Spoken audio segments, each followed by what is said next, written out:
이 시간 하나님 말씀 보도록 하죠. 하나님 말씀은 창세기 26장 26절에서 33절 말씀입니다. 창세기 26장 26절에서 33절 말씀. 창세기 26장 26절에서 33절 우리 한 목소리로 읽겠습니다. 아비멜렉이 그 친구 아우삿과 군대 장관 비골과 더불어 그랄에서부터 이삭에게로 온지라. 이삭이 그들에게 이르되 너희가 나를 미워하여 나에게 너희를 떠나게 하였거늘 어찌하여 내게 왔느냐. 그들이 이르되 여호와께서 너와 함께 계심을 우리가 분명히 보았으므로 우리의 사이 곧 우리와 너 사이에 맹세하여 너와 계약을 맺으리라 말하였노라. 너는 우리를 해하지 말라. 이는 우리가 너를 범하지 아니하고 선한 일만 내게 행하여 내게 평안히 가게 하였음이라. 이제는 너는 여호와께 복을 받은 자니라. 이삭이 그들을 위하여 잔치를 베풀매 그들이 먹고 마시고 아침에 일찍이 일어나 서로 맹세한 후에 이삭이 그들을 보내매 그들이 평안히 갔더라. 그날에 이삭의 종들이 자기들이 판 우물에 대하여 이삭에게 와서 알리어 이르되 우리가 물을 얻었나이다 하매 그가 그 이름을 세바라 한지라. 그러므로 그 성읍 이름이 오늘까지 브엘세바더라. 아멘.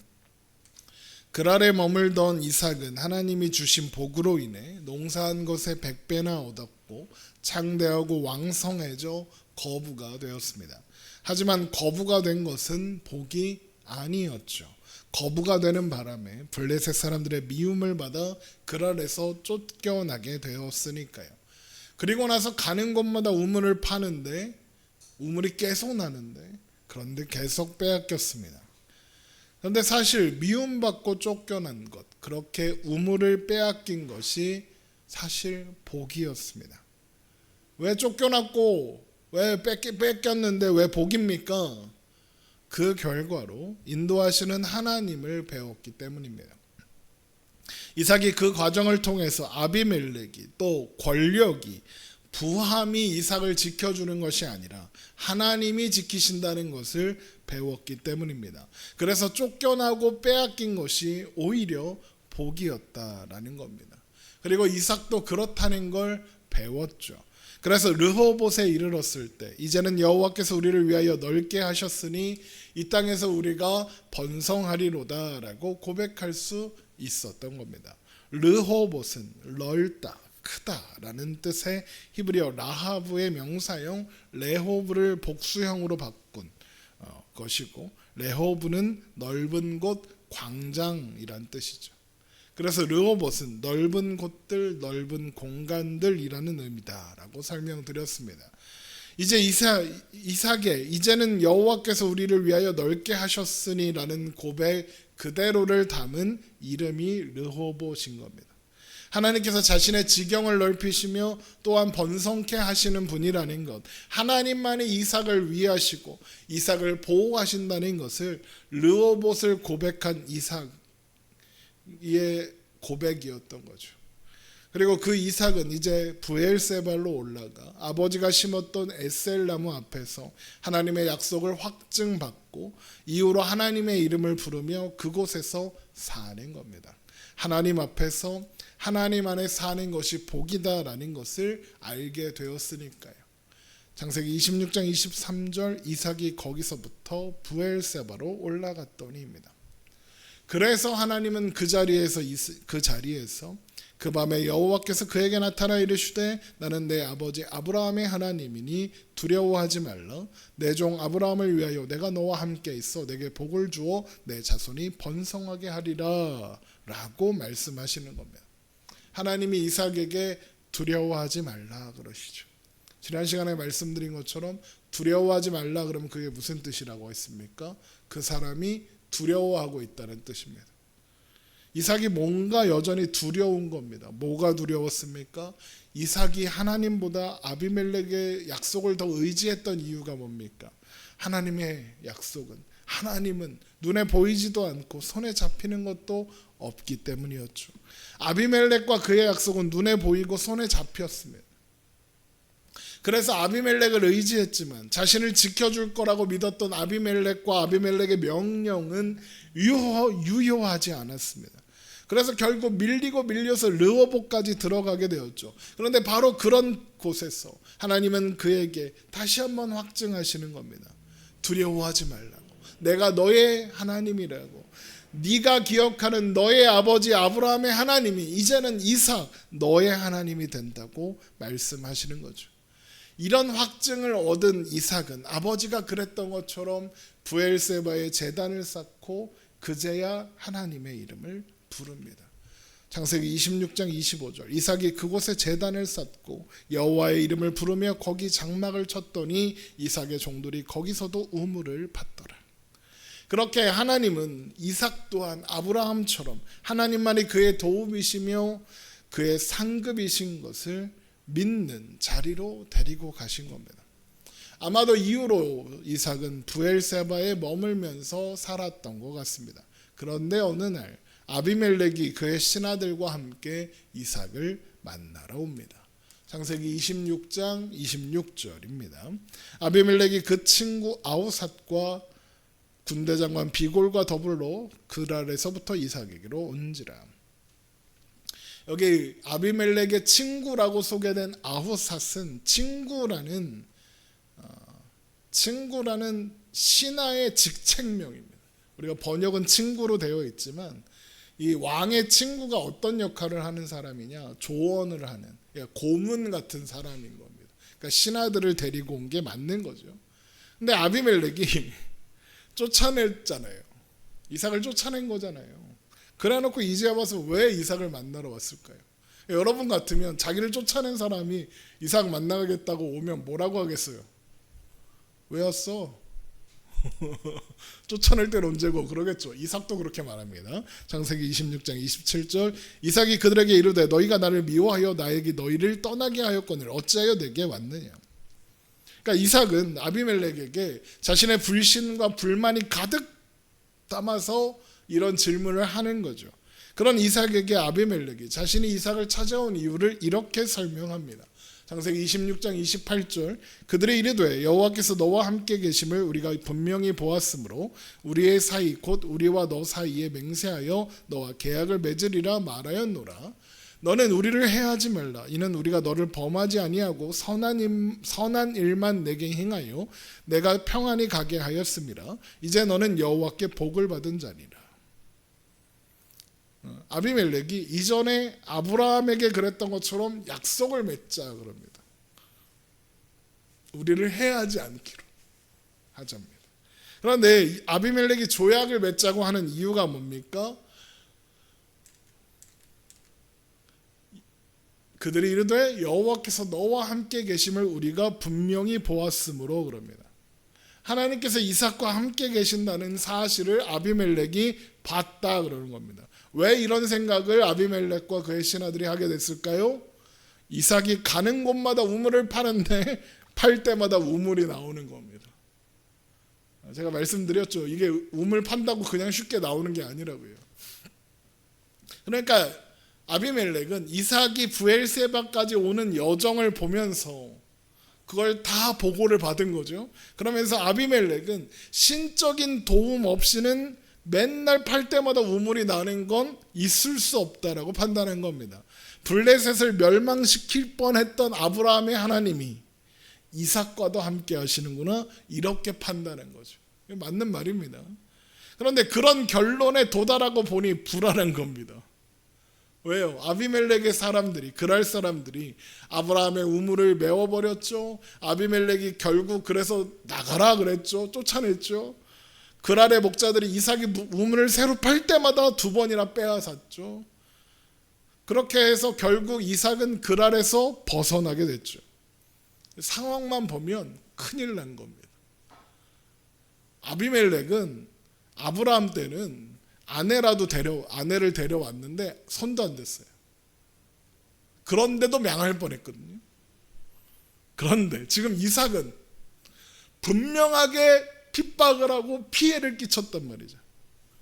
그러면 아브라함의 하나님이 블레셋 아비멜렉의 그랄 사람들을 멸족시킬 뻔했는데, 내가 말씀드렸죠 그때 나눌 때, 여자들이 아이를 못 낳게 됐다고요. 이 말은 뭐냐면 멸족시키려고, 아예 이렇게 완전 멸종시키려고 한 거예요.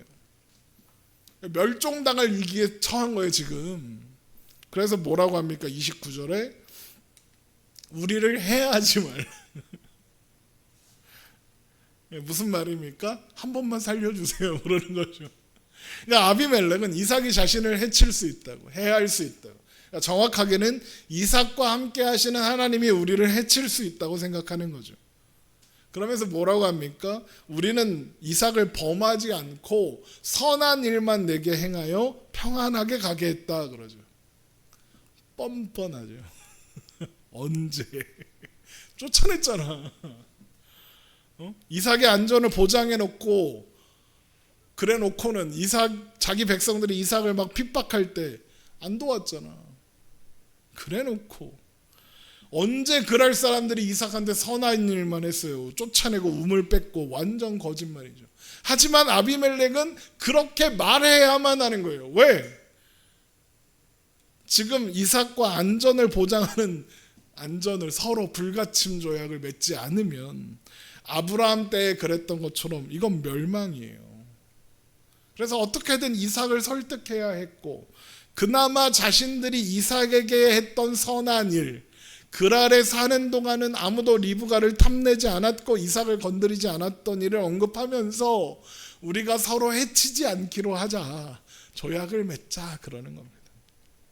그런데 이 일은, 이런 아비멜렉의 방문과 비굴한 조약 요청은 이삭에게는 전혀 다른 의미였어요.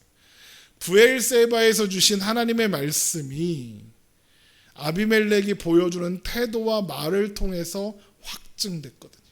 하나님이 브엘세바에서 무슨 약속을 주셨어요? 창세기 26장 23절, 이삭이 거기서부터 브엘세바로 올라갔더니 그 밤에 여호와께서 그에게 나타나 이르시되 나는 내 아버지 아브라함의 하나님이니 두려워하지 말라. 내 종 아브라함을 위하여 내가 너와 함께 있어 내게 복을 주어 내 자손이 번성하게 하리라 하신지라. 하나님이 이삭에게 두려워하지 말라고, 아브라함과 함께한 것처럼 너와 함께 하겠다고, 아브라함에게 신실했던 것처럼 너에게도 그렇게 하겠다고 말씀하셨죠. 그리고 이제 아비멜렉이 이삭에게 와서 쩔쩔매요. 한 번만 살려달래요. 하나님이 자신들을 해하지 않도록 잘 좀 봐달래요. 아마도 이삭은 그런 아비멜렉의 모습을 보며 하나님의 말씀이 얼마나 확실한 거였나를 확인했겠죠. 그리고 위로와 확신을 얻었을 겁니다. 기세등등하게 자신을 쫓아냈던 블레셋의 왕이 이제는 자신 앞에 와서 쩔쩔매고 있으니까요. 그리고 그렇게 만든 분이 하나님, 그 하나님이 나와 함께 계시니까요. 그러니까 보통 이러면 어떻게 됩니까? 마음에 갑자기 없던 여유가 생기고 없던 관대함이 생기고 그래요. 그래서 이삭이 아비멜렉의 책임을 묻지 않고 그들을 위해 잔치를 베풀고 다음날 조약을 맺어주고 평안하게 보내는 겁니다. 창세기 26장 30절, 이삭이 그들을 위하여 잔치를 베풀매 그들이 먹고 마시고 아침에 일찍 일어나 서로 맹세한 후에 이삭이 그들을 보내매 그들이 평안히 갔더라. 그런데 그렇게 아비멜렉이 조약을 맺고 돌아간 날 이삭들이 와서 우물을 팠는데 물이 나왔어요 라는 보고를 또 합니다. 창세기 26장 32절, 그날에 이삭의 종들이 자기들이 판 우물에 대하여 이삭에게 와서 알리어 이르되 우리가 물을 얻었나이다 하며, 그러니까 다시 한번 확인하는 거죠. 우물이 또 나왔어? 여기도 있는데? 하나님이 나와 함께 하시는구나. 확증에 확증을 더해 주시는 거예요. 그래서 이삭이 새로운 우물의 이름을 세바라 지으니 그것 또한 브엘세바라 부르게 됩니다. 창세기 26장 33절, 그가 그 이름을 세바라 한지라 그러므로 그 성읍 이름이 오늘까지 브엘세바더라. 이전에 아브라함이 아비멜렉과 조약을 맺었던 곳이 브엘세바였습니다. 지금 이삭이 있는 곳도 바로 그곳이었죠. 그런데 그곳에서 이삭은 새로운 우물을 파고 그 이름에 다시 맹세라는 이름의 세바라고 붙인 겁니다. 이는 전에 아버지가 우물에 붙인 이름과 똑같죠. 아마도 이삭은 새로운 우물의 이름을 세바라고 지르며, 아버지가 부엘세바에서, 부엘이 우물이에요. 맹세의 우물이란 뜻이죠. 그 에셀나무를 심어 했던 것과 같은 고백을 했을 거예요. 하나님만이 도움이시며 하나님의 약속만이 영원하시구나, 하나님만이 약속을 지키시는 분이다라는 고백을 했을 거예요. 창세기 21장 33절, 아브라함은 부엘세바에 에셀나무를 심고 거기서 영원하신 여호와의 이름을 불렀다. 그러면 하나님이 영원하신 분이구나, 이삭의 고백이 그렇게 나오는 겁니다. 그렇게 하나님께서 이삭의 삶을 인도하고 계시는 거죠. 그런데 한번 생각해 보세요. 이삭이 한 일이 뭔가요? 우물을 팠어요. 그런데 우물을 팠는데 물이 나와. 자꾸 나와. 그걸 보면서 사람들이 하나님이 이삭과 함께 하시는구나, 모든 사람이 알게 됐어요. 결국 블레셋 사람들은 하나님을, 그리고 하나님이 함께 하시는 이삭을 두려워하게 되는 거예요. 결국 이런 블레셋 사람들의 모습은 블레셋보다 약했을 가나안의 다른 족속들에게도 영향을 미쳤겠죠. 야, 블레셋하고 블레셋이 무서워하는 사람이야. 블레셋은 거대한 부족이고 나머지들은 짠챙이 부족들일 거 아니에요. 그럼 그 부족들은 어떻게 했겠어요? 이삭 건드리면 큰일 나는 거야, 이렇게 인식했을 거예요. 그러니까 지금 이삭이 가지고 있던 두려움을 하나님이 해결해 주시는 거죠. 그런데 그 과정에서 이삭이 한 일이 뭐라고요? 그냥 살았어요. 불안해하면서 두려워하면서 살았어요. 살기 위해 우물을 팠고 농사를 지었고 양과 소를 길렀어요. 억울한 일을 많이 당했지만 힘이 없어서 양보하고 피할 수밖에 없었어요. 그렇게 이삭은 나약한 존재로 하루하루 살았어요. 그런데 이삭은 단 한순간도 혼자였던 적이 없어요. 하나님이 그와 함께 하셨고 그에게 복을 주셨어요. 이삭이 살아온 모든 시간이 그랬죠. 그 모든 시간, 그 모든 순간 하나님의 은혜요, 하나님이 복을 주시는 그런 시간이었어요. 하나님은 이삭보다 이삭을 잘 알으셨던 거예요. 두려워하는 이삭을 이해하고 공감하셨죠. 그래서 하나님은 아브라함에게 그러셨던 것처럼 그런 이삭을 핀잔 주거나 혼내지 않으시고 대신 그저 그의 삶을 인도하신 거예요. 우리들도 그러죠. 하나님은 우리를 그렇게 붙잡고 계세요. 인도하고 계세요. 두려워하고 나약한 존재로 사는 우리들에게 넌 왜 그 정도밖에 안 되라고 윽박지르지 않아요. 넌 왜 믿음이 없어, 넌 왜 그 모양이야, 이렇게 하지 않으세요. 그저 하나님은 우리의 그런 삶을 인도하시고 응원하세요. 격려하세요. 그래서 결국에는 하나님만 의지하고 사는 자리로 데리고 가고야 마세요. 그렇게 하기 위해 하나님은 하나님의 선하심을, 하나님의 전능하심을 총동원하시는 거예요. 하나님의 모든 것을 다 하시는 거예요. 바로 그것이 아브라함과 이삭의 역사가 우리에게 이야기해 주는 내용인 거죠. 그렇게 하나님은 아브라함에게 그러셨던 것처럼 이삭과도 함께 하셨어요. 그렇게 하나님은 이삭에게도 부엘세바의 고백을, 영원하신 하나님, 약속을 지키는 것은 영원하신 하나님뿐입니다라는 고백을 받아내신 거죠. 그런데 우와, 이삭이 드디어 대단한 믿음을 가졌구나. 그런데 그게 끝이 아니에요. 이삭이 이때부터 믿음이 온전해져서 온전한 사람으로 살아갔다, 이런 뜻은 아니에요. 우리도, 여러분도 예수 믿어보면 다 알아요. 예수님을 믿고 교회에 다니는데 갑자기 사람이 달라지나요? 갑자기 완전한 사람이 되나요? 막 맨날 승질 부리고 했던 사람이 갑자기 온유해지고 착해지고 그러나요? 잠깐 그럴 때는 있어요. 제가 청소년들 수련회 같은 데서 막 게임을 끊자, 담배를 끊자, 막 술을 끊자, 막 이런 거 한단 말이에요. 그럼 다 손들고 막 펑펑 울면서 자기 담배 가져왔던 거 막 이렇게 꺼내갖고 다 앞에 놓고 막 화형식하고 막 그래요. 다시는 담배 피지 않겠습니다. 내가 당장 게임 아이디를 지우겠습니다. 아이디 삭제하고 막 난리가 나요. 네? 그런데 그러니까 그 순간에 은혜 받아서 그럴 수 있다고. 그런데 정확하게 빠르면 일주일, 3일, 늦으면 한 달 안에 게임 아이디 다시 만들고 담배를 다시, 라이터 다시 사고 막 그래요. 처음에 가졌던 결단과 그 열정이 오래 유지되기가 쉽지 않아요. 정신을 똑바로 차리고 잘 지켜야 돼요. 여러분, 예수님을 믿고 그런 결단, 믿음의 결단을 하는 건 시작이에요. 그 후에는 치열한 삶과 신앙의 여정이 시작돼요.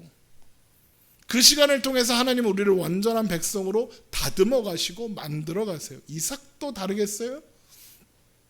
똑같아요. 여러 가지 확인을 통해서 브엘세바의 고백을 하는 자리까지 왔지만 이삭은 여전히 에서가 하나님의 약속을 이룰 사람이라고 생각하고 있어요.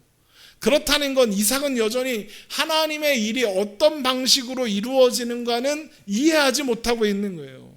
이삭이 에서에게 기대를 걸고 있는 이유가 뭐라고 했는지 기억하세요? 아버지 아브라함의 장례식장에서 만났던 이스마엘처럼 되는 게 하나님의 약속이 성취되는 거라고 생각하고 있었기 때문에 그런 거잖아요. 이스마엘이 아브라함의 장례식장에 12명의 아들들을 데리고 왔는데 그들은 모두 한 부족의 지도자가, 그러니까 이스마엘은 이미 12부족의 지도자가 돼 있는 거예요. 이삭과 이스마엘이 장사하였는데 그때 이미 아들들은 그 총과 부락대로 이름을 가지고 있는 그 족속들은 12 지도자들이었더라. 이삭의 눈에는 이런 이스마엘의 모습이 하나님께서 아브라함에게 주신 이 약속, 보라 내 언약이 너와 함께 있으니 너는 여러 민족의 아버지가 될지라. 이스마엘은 벌써 됐네. 이제 후로는 내 이름을 아브라함이라 하지 아니하고 아브라함이라 하리니 이는 내가 너를 여러 민족의 아버지가 되게 함이라. 내가 너로 심히 번성하게 하리니 내가 내게서 민족들이 나게 하며 왕들이 내게로부터 나오리라. 이스마엘은 벌써 됐어. 그러니까 이삭은 이스마엘의 그런 모습이 그 약속에, 하나님이 주신 이 약속에 어울리는 모습이다. 저게 하나님이 주신 약속이 성취된 형태구나 라고 생각한 거죠. 물론 이스마엘이 이렇게 된 건 하나님이 약속하신 것이 성취된 게 맞아요. 하지만 아브라함에게 주신 약속의 성취냐? 그건 아니에요. 왜요? 이스마엘에게는 이스마엘에게 주신 약속이 따로 있어요.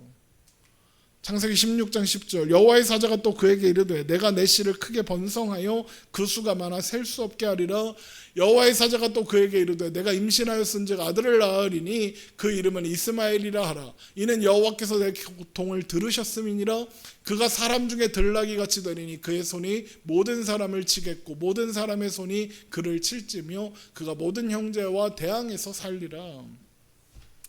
이게 하나님께서 이스마엘에게 주신 약속이었고, 이스마엘이 12부족의 지도자가 된 건 하나님께서 이스마엘에게 주신 은혜의 결과 맞아요. 하지만 이삭은 이스마엘의 모습이 하나님께서 아브라함에게 주신 약속의 성취라고 생각할 만했던 거죠. 그래서 자신이 아브라함에게 주신 약속의 당사자가 아닐 거다라는 오해도 했었을 거고요. 하지만 하나님은 이미 이삭에게 네가 아브라함에게 준 약속의 당사자야라고 확증해 주셨고 이제 그런 오해는 하지 않을 거예요. 하지만 하나님의 약속이 성취된 모습의 모델을 이스마엘에서 차 보고 있는 거예요. 저렇게 되는 거예요. 그런데 아들이 둘이 태어났어. 에서하고 야곱이야. 그런데 에서가 이스마엘하고 똑같아. 털이 봉수부숙 나와가지고 막 가서 사냥하고 때려잡고 막 이런 거 좋아해. 근데 이스마엘이 그랬잖아. 얘구나, 에서구나 생각하는 거죠. 그런데 하나님의 약속은 그런 식으로 이루어지는 게 아니잖아요. 하나님의 계획이 있고 하나님의 방식이 있잖아요. 그리고 그 방식은 대부분 하나님의 약속에서 시작되는 거예요. 그런데 하나님의 약속이 뭐예요? 큰 자가 작은 자를 섬기리라.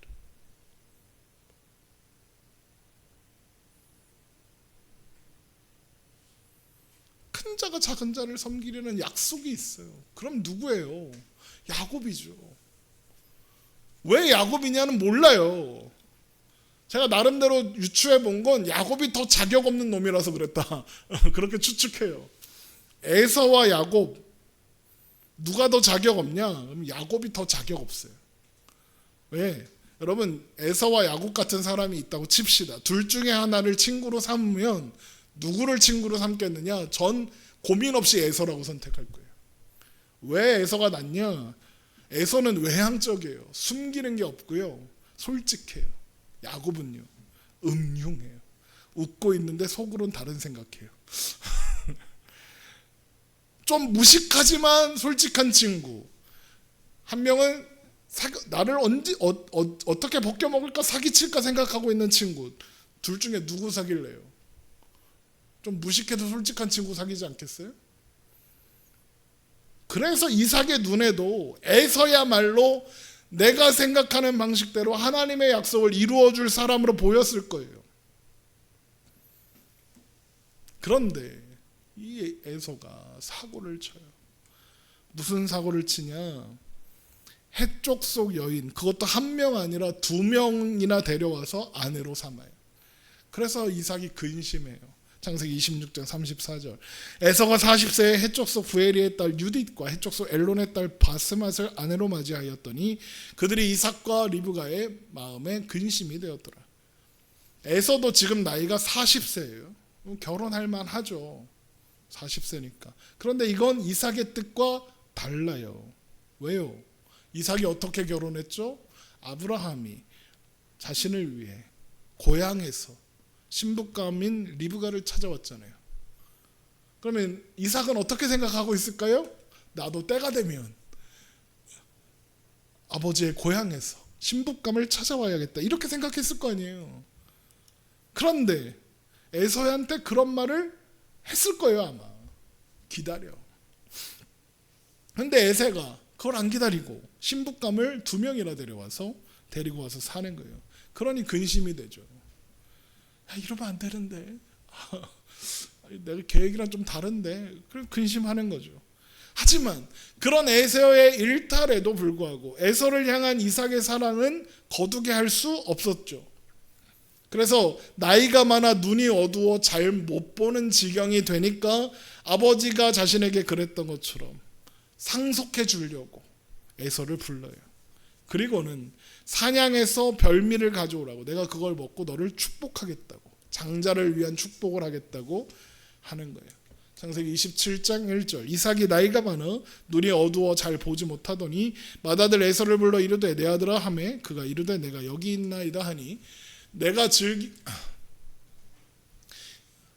이삭이 이르되 내가 이제 늙어 어느 날 죽을는지 알지 못하나니 그런즉 내 기구 곧 화살통과 활을 가지고 들여나가서, 저 화살통과 화살이 이스마엘이 들고 다니는 거예요.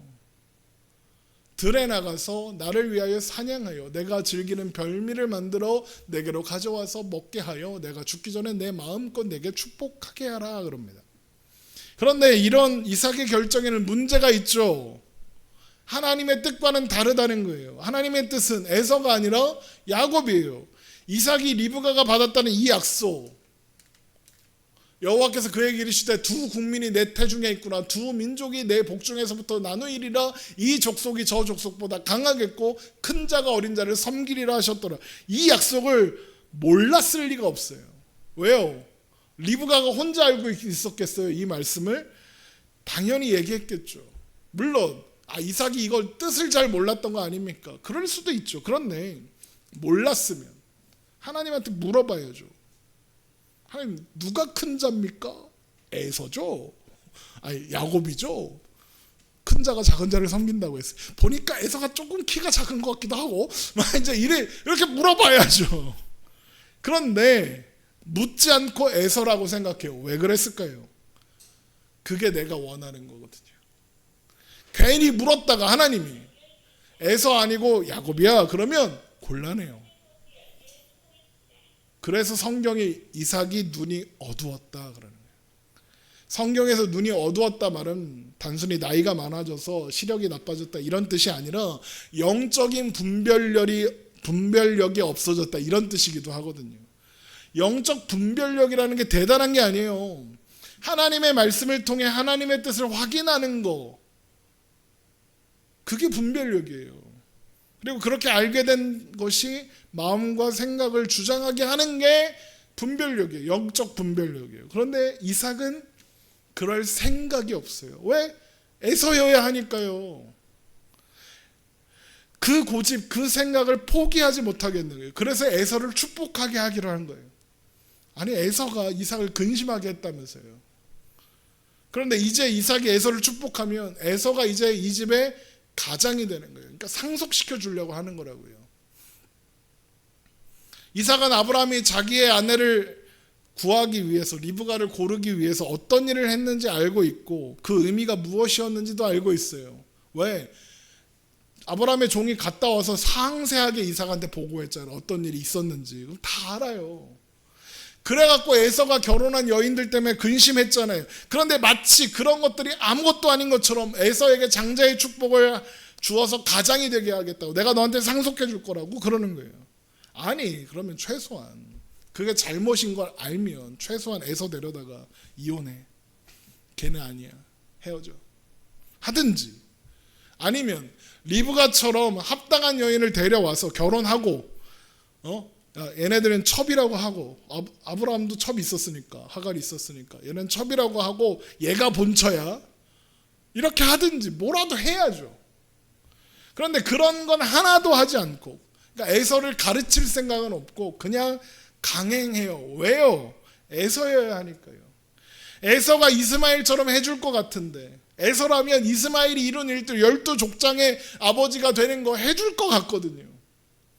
그러면 나는 12족장의 아버지의 아버지잖아.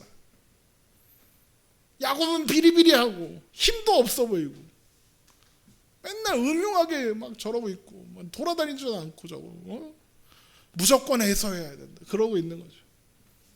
왜요? 그게 자기 생각에 옳으니까요. 그게 자기 생각에 적절해 보이니까요.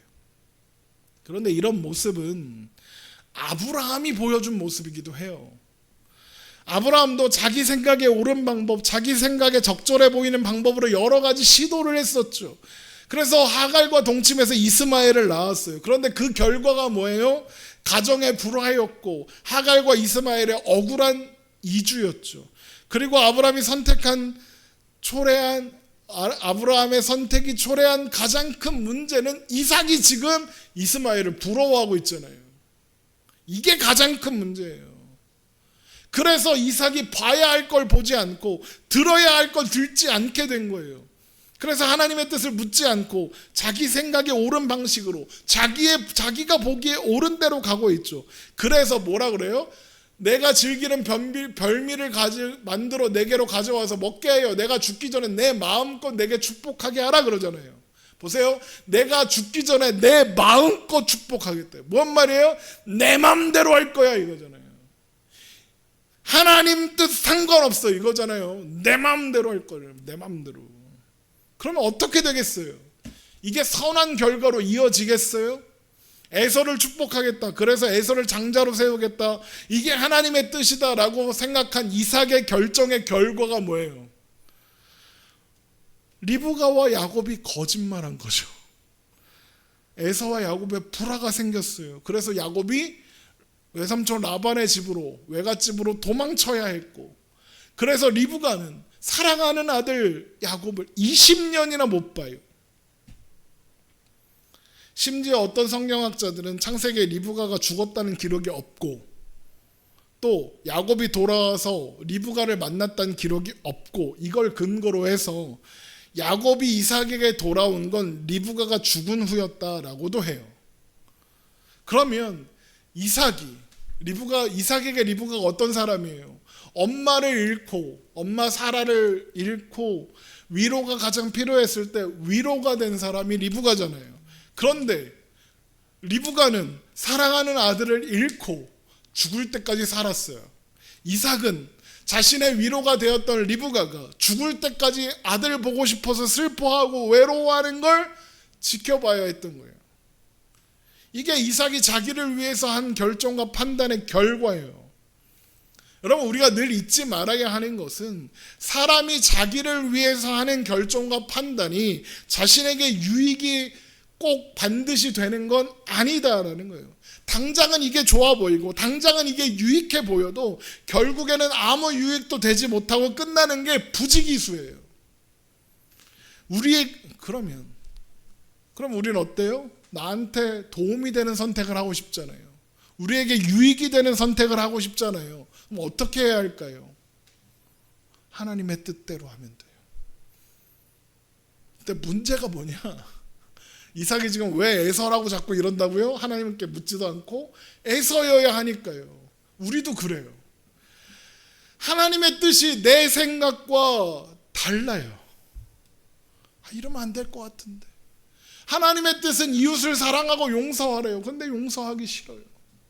하나님의 뜻은 우리가 함께 예배드리고 하나님의 말씀을 듣고 하나님을 위해 시간을 드리고 기도하는 거예요. 그런데 어리석어 보여요.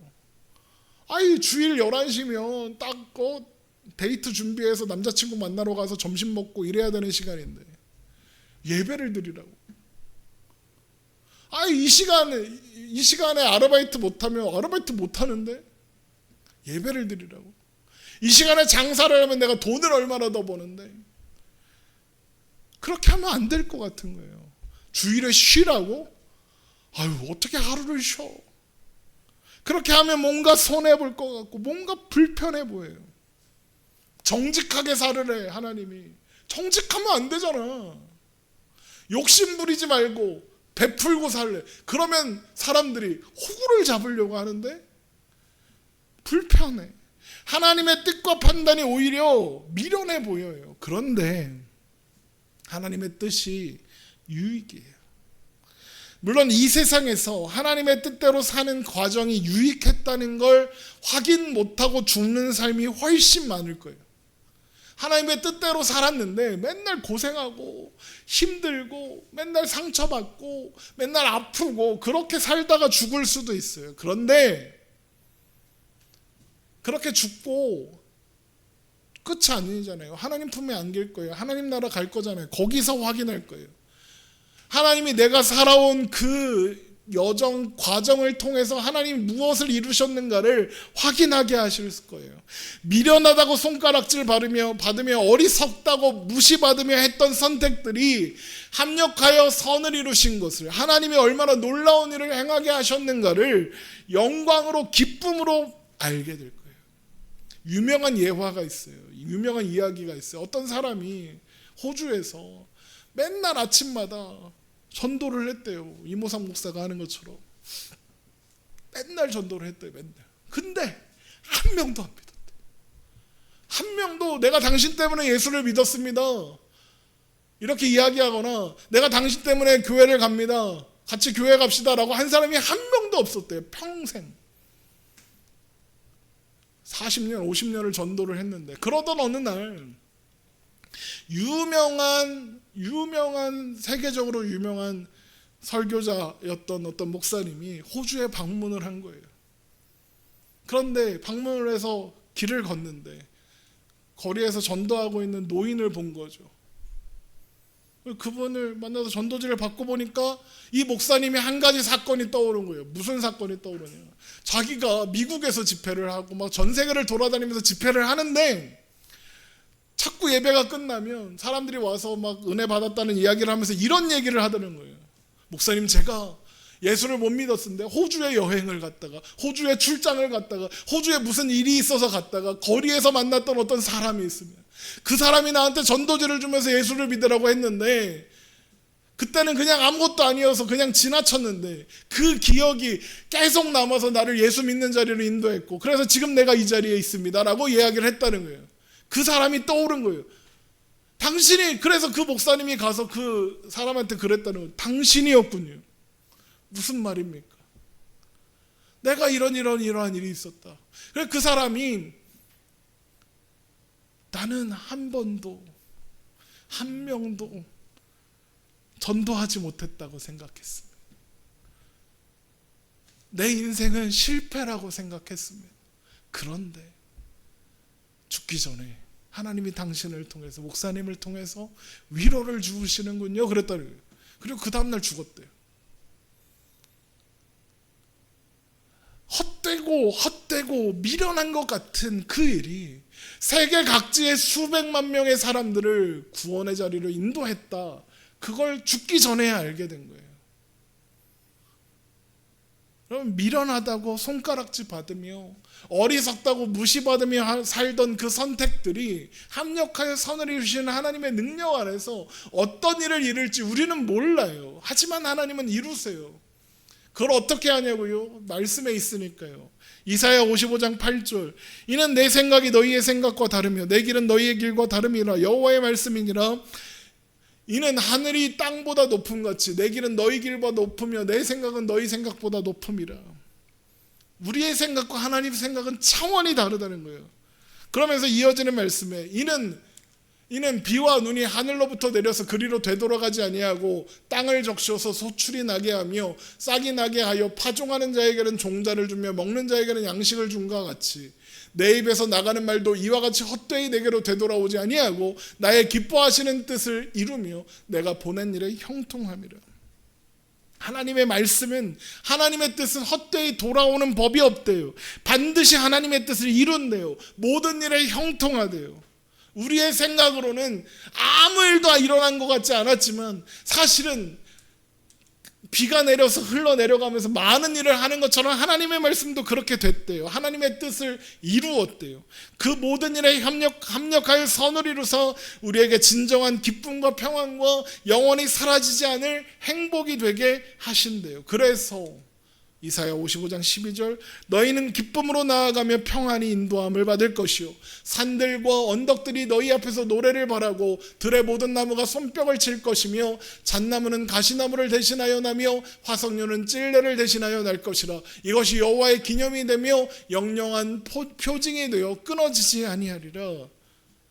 그러므로 말씀을 따라 하나님의 사람으로 하나님의 자녀로 사는 건 헛된 일도 어리석은 일도 손해도 아니다라는 거예요. 어쩌면 그래서 바울이 이런 말을 했는지도 모르겠어요. 빌립보서 2장 21절 이는 내게 사는 것이 그리스도니 죽는 것도 유익함이라. 하나님 안에 사는 것, 예수 그리스도와 함께 사는 것이 이 세상에서 얻는 그 어떤 것보다 가장 귀하고 행복하며 하나님이 바울에게 허락하신 모든 걸음이 바울을 위한 하나님의 손길이라는 걸 아니까 이런 고백을 할 수 있었겠죠. 그래서 혹 자신에게 사람에게 가장 최악의 일은 죽음이라고 할 수 있잖아요. 사람에게 가장 그 최악이라고 할 수 있는 죽음조차 그것이 나에게 허락된다면 그것 또한 하나님의 은혜요 가장 복된 일이라고 가장 유익한 일이라고 고백할 수 있었던 거예요. 하나님 안에서 하나님과 함께 하나님의 말씀을 따라 사는 것, 그것이 우리에게 가장 복되고 유익한 거예요. 하나님만이 우리를 위하시고 사랑하시며 복 주시기를, 그러니까 우리가 행복하기를 하나님만 바라세요. 이 세상 그 어떤 존재도 우리가 행복하길 바라는 것은 없어요. 오직 하나님만이 우리의 행복을 원하세요. 그리고 그 행복을 주실 분도 하나님뿐이에요. 그러므로 우리는 오늘도 하나님 안에서 하나님의 말씀을 듣고 배우고 그 하나님의 말씀을 따라 살아야 하는 거예요. 그리고 그것을 위해서 날마다 말씀을 읽고 묵상하고 배워야 하고 예배 와서 설교를 듣는 거고 성경을 읽는 거예요. 그러면 그래서 우리의 생각, 우리의 판단이 아니라 말씀으로 충만해져서 하나님의 뜻을, 하나님의 생각을 알게 되고, 그렇게 알게 된 하나님의 뜻을 따라 말씀을 따라 오늘을 살아보기로, 그렇게 애써 보기로 하는 우리가 되기를 주님의 이름으로 축원합니다.